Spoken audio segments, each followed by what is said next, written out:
مولاي صل وسلم دائما ابدا على حبيبك خير الخلق كلهم۔ سامعین کرام، آج کا موضوع، کیا اللہ تعالیٰ کے ساتھ کوئی سودا کیا جا سکتا ہے؟ یعنی کوئی خرید و فروخت کی جا سکتی ہے؟ جی ہاں، بالکل کی جا سکتی ہے، اور یہ طریقہ کار اللہ تعالیٰ نے ہمیں بتایا ہے۔ اس تجارت کا طریقہ اللہ تعالیٰ نے ہمیں بتایا ہے کہ تم مجھ سے ایک سودا کر لو۔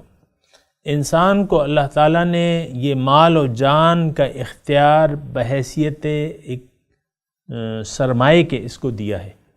یعنی اگر اللہ تعالیٰ نے اس کو زندگی گزارنے کا اختیار دیا ہے، مال و جان پر تصرف کا اختیار دیا ہے، تو اس کی مثال ایک سرمایے کی سی ہے۔ یہ سرمایہ آپ صرف کر کے، یہ سرمایہ اللہ کے ہاتھ پہ بیچ کے اللہ تعالیٰ کے ساتھ ایک ڈیل بنا سکتے ہیں اپنی۔ اور یہ ڈیل جو ہے قرآن پاک میں واضح طور پہ اللہ تعالیٰ نے فرمائی ہے کہ ان اللہ اشتری من المؤمنین انفسہم واموالہم بان لہم الجنہ، کہ اللہ تعالیٰ نے مومنوں سے خرید لیے ہیں ان کے مال و جان کا اختیار، یہ عوض میں اس کو جنت دی ہے۔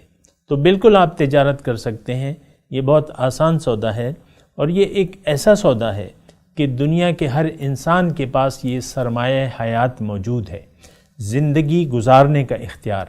اللہ تعالیٰ سورہ بقرہ میں فرماتا ہے، جب انسان اول کو اللہ تعالیٰ زمین پر بھجوا رہا تھا، اس کو فرمایا کہ اہبطوا منہا فاما یأتینکم منی ھدی فمن تبع ھدایا فلا خوف علیہم ولا ھم یحزنون۔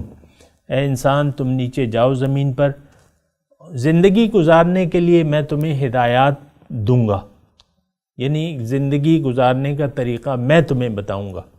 فمن تبع ھدایا، جس نے بھی ان ہدایات کے مطابق زندگی گزاری، فلا خوف علیہم ولا ھم یحزنون، ان پر نہ کوئی خوف ہوگا نہ کوئی غم ہوگا، وہ مومن ہوں گے، وہ لوگ اللہ کے دوست ہوں گے، اور اللہ تعالیٰ کے دوستوں کو کوئی خوف اور غم نہیں ہوتا۔ تو بہرحال یہ ایک تجارت ہے، یعنی اس کو اللہ تعالیٰ نے ایک تجارت کی صورت میں بیان کیا ہے۔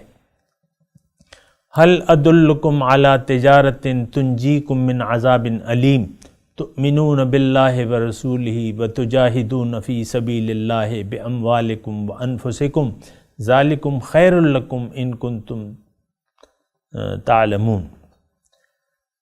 آیت ہے، اور اس کا مطلب یہ ہے کہ کیا اللہ تعالیٰ فرماتا ہے کہ کیا میں تمہیں نہ بتاؤں ایسی تجارت جو تمہیں دردناک عذاب سے نجات دے دے۔ اللہ پر ایمان کا مطلب کہ اللہ ہی میری منزل ہے، اللہ ہی میرا مقصود ہے، اللہ ہی میرا معبود ہے، اور لا الہ الا اللہ محمد رسول اللہ کا اقرار جو ہے وہ ایمان کی دلیل ہے۔ یعنی جس شخص نے بھی دل و جان سے یہ کلمہ طیبہ پڑھ لیا اور اس کے تقاضوں پر عمل کیا، تو اللہ تعالیٰ اسے کامیاب قرار دے گا، اس کی دنیا اور آخرت جو ہے وہ بہتر ہو جائے گی۔ تو اللہ پر ایمان، تؤمنون باللہ ورسولہ، اللہ پر ایمان کہ اللہ میرا معبود ہے، معبود واحد، اور رسول کے طریقے کے مطابق زندگی گزارنا، رسول کو سچا سمجھ کے ان کے طریقے کے مطابق زندگی گزارنے کا مطلب رسول پر ایمان ہے۔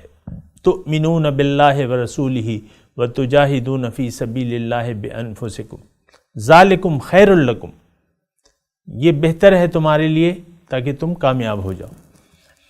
تو یہ ایک تجارت ہے سامعین کرام، کوئی اللہ تعالیٰ کے ساتھ ایک سودا ہے جو آپ کر سکتے ہیں بآسانی۔ اور آج اگر ہم یہ سودا یعنی مال و جان کا اختیار اللہ کو دینے کے لیے تیار نہیں ہے، اور یقیناً نہیں ہے، یعنی لوگوں کی اکثریت نہیں ہے، تو اس کا مطلب یہ ہے کہ ان کو اللہ کی چاہت نہیں ہے، ان کو اللہ سے محبت نہیں ہے، اللہ سے ملاقات کا امید نہیں ہے انہیں۔ اگر امید ہوتی تو وہ ایسا نہ کرتے۔ وآخر دعوانا ان الحمد للہ رب العالمین۔ مولاي صل وسلم دائما أبدا على حبيبك خير الخلق كلهم